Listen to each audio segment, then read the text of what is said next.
많이 먹다 보면 또 배에 지방이 생기잖아요. 지방은 저 요새 얘기할 때는 지방이 곰팡이라고 얘기를 해요. 곰팡이는 곰팡이 포자가 날아다니면서 옆에 있는 애도 곰팡이가 또 피잖아요. 그처럼 배에서도 인터류케인 6라든지 안 좋은 호르몬들이 지방에서 나오니까 이것 때문에 얼굴이 노화되고 다른 데에 염증이 생기다 보니까 헤르페스라든지 아니면은 위염, 그다음에 뭐 장염 이런 이상한 염증들이 안 생기던 게 생겨요. 특히 나이 들면은.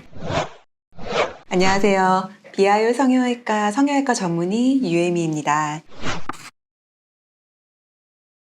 일단요, 직장 생활 하는 것 자체가 노화를 급속화시키고요. 공부를 너무 많이 하는 것도 노화가 확 돼요. 그래서 저도 이제 의과대학에서 밤새도록 공부할 때는요, 얼굴이 거의 좀비 같았고, 또 레지던트 때는 잠을 잘 못 자요. 왜냐면 응급실을, 저 때는 성형외과 레지던트가 한 명이었는데 그 한 명이 거의 100일 당직을 해요. 그러니까 100일 동안 밤새도록 응급실 환자를 보면 잠을 못 자고 1시간 자면 그냥 땡큐예요. 그러니까 그때는 거의 좀비처럼 얼빠진 채로 돌아다녔는데 그때 몸도 안 좋아지고 얼굴도 주름도 많이 생기고 노화도 많이 됐는데 그때보다 오히려 지금이 젊어 보이고 스트레스는 한마디로 추상적이잖아요. 근데 몸에서 받는 스트레스가 얼굴이나 이런 몸으로 나타나는 게 염증들이 나타나요. 스트레스가 되면 먹잖아요. 또 그런 것들이 결국에는 곰팡이가 하나 배에 있다고 생각하시면 돼요. 그래서 이제 자꾸 먹다 보면은 해피해지고 기분도 좋아지고 그러면서 야근할 때 우리 야식 먹잖아요. 그리고 밤새 공부할 때도 저도 과자를 쌓아놓고 공부를 했단 말이에요. 그러면은 보상을 하면서 일을 하니까 이런 식으로 계속 살아가지는 것 같아요. 결국에는 밤새도록 공부하고 밤샘 작업하고 하는 것들이 사람을 더 노화시키고 급속 노화의 주범이기도 하고 또 많이 먹는 이런 탄수화물, 달달한 것들이 어떤 보상작용에 따라서 나를 좀 위로해주고 하긴 하지만 그것의 대가가 되게 얼굴로 확 노화가 되는 거죠. 염증하면은요, 성형외과에서는 4가지 사인을 이야기하는데 레드니스 빨갛게 되고 텐더니스 누르면 아프고 스웰링 붓는 거 그리고 히트 센스 따뜻하게 느껴지는 거 열감이 느껴지면 이거를 염증 인플라메이션이라고 성형외과에서는 이야기를 해요. 왜냐면 우린 수술을 하고 나면은 잘 소독하고 항생제 먹이고 이러면은 그런 사인이 전혀 없는데 수술한 부분이 붓고 아프고 빨갛고 뜨끈뜨끈하면 아 염증이다라고 판단을 하고 약을 쓰거든요. 염증이 있는 부분은 상처가 잘 나물지 않아요. 그리고 이쪽 부분이 벌어지고 균이 생기고 여러 가지 문제점이 생기면은 그게 몸 전신으로 퍼지기도 해요. 그러면 sepsis, 폐혈증이라고 해서 전신에 열나고 사람이 뭐 쇼크로 떨어지게 되는데 저는 이런 몸의 염증에 대해서는 별로 생각을 하지는 않았어요. 왜냐면은 그냥 부분적인 성형외과적인 그런 상처의 염증만 생각할 뿐이지 뭔가 내 몸에서 염증이 돌아다닌다는 약간 추상적인 개념인 줄 알았거든요. 근데 그런 개념들을 혈액 검사를 통해서 보면은 ESR, CRP 이런 염증 수치들이 있어요. 그런 수치들이 있는 분들은 계속 몸이 안 좋아요. 컨디션도 떨어지고 뭔가 기운도 없고 그 다음에 그런 염증으로 인해서 내가 안 생기던 이상한 병들이 생겨요. 특히 나이 들었을 때는 저도 안 생기던 병이 하나 생기는 게 한포진이 되게 피곤하고 힘들 때 손에 물집이 잡히는데 이런 염증을 가라앉히겠다고 보통 성형외과나 피부과에서는 스테로이드를 빨리 쓰거든요. 스테로이드 쓰면 진짜 먹고 저녁 되면 딱 사라져요. 근데 얘를 끊으면요 다시 올라와요. 한마디로 스테로이드는 불 끄는 용으로는 확실히 좋기는 한데 몸의 전반적인 시스템을 좋게 하려면은 라이프 스타일 모디피케이션도 필요하고 거기에 필요한 사실 영양제도 필요하기는 해요. 제가 되게 느꼈던 게 한포진이 생겨서 제 지인 중에서 서재걸 선생님 요새 방송 많이 나오신 선생님이 계시는데 그분께 제가 너무 요새 이런 물집이 좀 잡히는데 왜 그런지 모르겠다는 거예요. 유산균을 하루에 2개씩 3번 먹으라는 거예요. 근데 보통 유산균 우리 한 번 먹잖아요. 그래서 그냥 그 말 따라서 먹었는데 이게 사라지는 거예요. 신기하게 사라지고 그렇게 한 일주일 정도 먹었더니 이후로 한포진이 아예 안 생겼어요. 이 몸의 메커니즘을 좀 도와주는 영양제도 이렇게 나한테 맞춰서 먹으면 도움이 되구나를 진짜 처음 느꼈어요. 그 이후로는 영양제에 대해서는 제가 이전에는 비타민C를 꽤 많이 먹었는데 지금도 비타민C는 3000mg짜리를 5개를 먹거든요. 그럼 15,000이에요. 보통은 한 포를 많이 먹잖아요. 1000mg. 근데 효과가 별로 없어요. 이게 그냥 건강을 위해서 먹는 거지 효과가 없어요. 근데 성형외과 의사들은요 효과 없고 눈에 안 보이면은 되게 그걸 불신하거든요. 근데 저는 어느 정도 내가 필요한 양의 비타민C가 다 있어요. 근데 이만큼 안 먹어주면 아무 효과가 없어요. 근데 내가 필요할 때 어느 정도 이 역치를 넘어서 먹게 되면은 그때부터 쌩쌩해지고 피로가 확 풀리고 피부가 좋아지는 경험들을 할 수 있어요.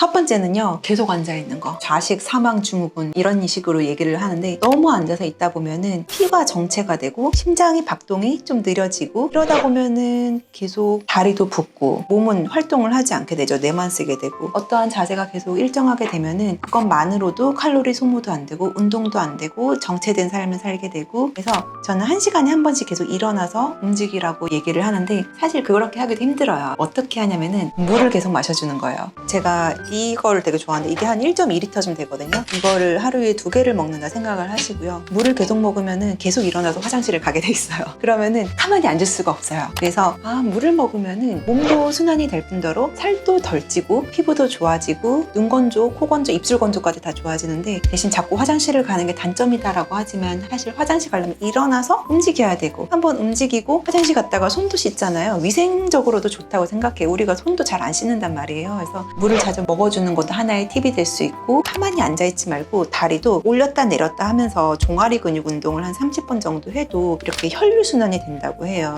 종아리는 제2의 심장이라고 하는데 별거 아닌 것 같지만 앉아서 운동할 수 있는 이런 것들도 도움이 되죠. 그러면 그리고 두 번째는 탄수화물 위주의 식사. 이게 노화를 많이 시켜요. 보통 사람이 어렸을 때는 연골이고 주변에 있는 세포들이 좀 하얀색 그리고 깨끗한 색이었다면은 나이가 들면은 연골이나 그 주변에 있는 모든 세포들이 되게 나이 들면서 조금 브라우니시 약간 갈색으로 바뀌는 것 같은데 그런 것들은 어떻게 보면은 우리가 오븐 안에서 구워지는 빵 같은 존재가 된 것 같아요. 그래서 밀가루 반죽이 할 때는 되게 말랑말랑하고 한데 자꾸 탄수화물 위주의 식사를 하다 보면은 이런 당이 몸으로 들어왔을 때 인슐린도 많이 분비가 되고 되게 췌장도 힘들고 일을 갑자기 많이 해야 되잖아요. 혈당이 너무 많이 높아지면 우리 몸의 혈관에 상으로가 하나 들어왔다 생각하면 돼요. 끈덕끈덕해지다 보니까 혈액순환도 안 되고 다 다니면서 혈관도 상처를 내고 상처가 낸 부분들을 치료하다 보니까 혈관이 딱딱해지고 동맥경화 이런 것들이 자꾸 생기는 거죠. 편하게 먹을 수 있는 흰밥도 사실은 탄수화물 지수가 상당히 높거든요. 흰밥 그리고 빵, 피자, 라면 이런 것들이 사실은 결국에는 노화를 시키는 주범이기도 해요. 살을 찌게도 하지만 노화랑도 같이 연관이 되어 있고 당의 마지막 산물이 결국에는 몸에 독소를 일으키고 기미가 올라오고 몸이 근지러운 분들이 있거든요. 알레르기처럼. 근데 그런 분들 다이어트를 잘 지키면은 이런 알레르기, 두드러기가 좀 사라져요. 당에서 마지막으로 나오는 이런 독소 물질들을 조금 사라지게 만들면은 피부도 깨끗해지고 주름도 좋아지고 또 피로감도 좋아지고 하기 때문에 이런 식사를 좀 피하시고 고기를 드셔주면 돼요. 단백질 위주로 단백질을 먹어주면은 근육에 이제 밥을 먹이는 거기 때문에 특히 아침은 단백질만 먹는 게 진짜 중요해요. 저도 아침을 단백질만 먹은 게 거의 4년이 됐고 4년 전에 한 2달에 11kg를 빼고 나서 이거를 요요가 안 오기 위해서 지킨 것 3가지가 물 2리터 이상 계속 먹는 거, 아침에 단백질만 딱 먹는 거, 3번째는 잠자는 거, 12시 안에 빨리 자는 거. 3가지를 하니까 요요가 안 와요.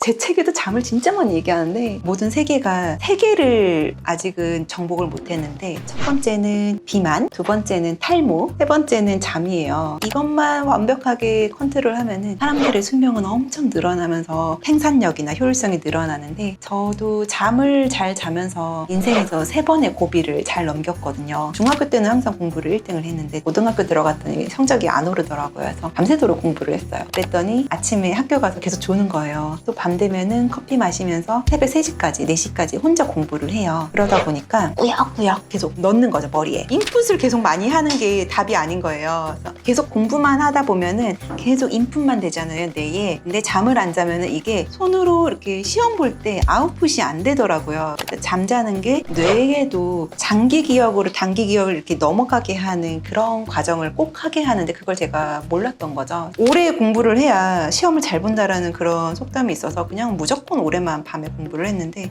그게 아니더라고요. 그래서 그때 친척 오빠가 서울대 법대 다니는 오빠가 저한테 12시에 자고 7시에 일어나서 깬 시간에 열심히 공부하라고 그래서 그때부터는 잠을 그냥 팍 잤어요. 12시부터 7시까지 잤고 잠을 자니까 공부 시간을 뺏긴 거잖아요. 그래서 눈을 뜬 그 순간 진짜 분초 단위 막 나노 단위로 엄청 타이트하게 공부를 했더니 성적이 그냥 바로 전교 1등을 해버리더라고요. 그래서 공부할 때는 잠을 잘 자야 된다 이걸 처음 깨달았어요. 두 번째는 제가 계속 숙여서 수술하고 시술을 하다 보니까 목의 통증이 되게 심했어요. 너무 심하다 보니까 나중에는 괴로워서 죽을 지경이 되는 거예요. 출근을 못할 정도가 되고 망가졌다는 느낌이 들어서 한 3개월 정도를 쉬었어요. 일을 일을 쉬고 계속 병원을 돌아다니면서 치료를 받았는데 뭘 했냐면은 9시에 잤어요 그냥. 왜냐면은 계속 고개를 숙여서 일을 하다 보니까 이 머리가 무거웠던 거죠. 머리가 수박 한 통 정도의 무게고 볼링공 하나의 무게인데 가만히 있을 때는 조금 덜 베어링이 되다가 고개를 숙이면 숙일수록 이게 점점 생수 1.5리터 2개, 3개 이렇게 더 늘어나는데 이게 되게 힘들었던 거죠. 또 세 번째는 다이어트 때 12시에 자고 7시에 일어나는 거를 딱 2달 동안 매일 했더니 컨디션이 너무 좋은 거예요. 살은 쭉쭉 빠지고 그래서 공부, 또 통증,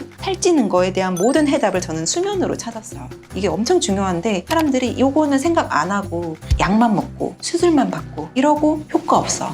또 병원 가서 나 효과 없다 이렇게 하고 또 예민해지고 이렇게 되더라고요. 그래서 수면은 진짜 중요하다. 정신적인 노화는요, 제가 볼 때는 새로운 거를 도전하지 않아요. 하던 대로 하고 살아요. 왜냐면 귀찮으니까. 그리고 그게 안정적이니까. 그러다 보면은 점점 꼰대처럼 돼버리면서, 꼰대는요, 내가 맞다고 하는 거는 끝까지 황소고집을 하고 바뀌지 않아요. 바뀌지 않는 삶은 발전도 없고 심장이 뛰지 않아요. 계속 가만히 있다 보면 잠도 안 들어요. 근데 노화도 계속 하던 것만 계속 하면서 살려고 하면 발전이 없잖아요. 그럼 인생이 되게 굴곡 없이 그냥 쭉 되는 거죠. 그럼 도태되는 거죠. 심장이 안 뛰죠. 근데 새로운 일을 하는 사람들, 새로운 걸 배우는 사람들은 호기심이 있어요. 그리고 눈이 반짝반짝해요. 왜냐면 난 이거를 잘 배워야 되고 여기에서 실패도 할 수 있고 또 내가 못하는 경우도 있잖아요. 한마디로 내가 새로운 걸 다시 공부를 해야 되는 그런 어려움이 있거든요. 어려움을 자꾸 극복하려고 노력하고 이런 것들이 약간 노화를 늦춰주는 거죠. 새로운 거를 탐구하고 그러려면 또 몸도 많이 움직여야 되고 새로운 사람을 만나야 돼요. 이런 것들이 결국에는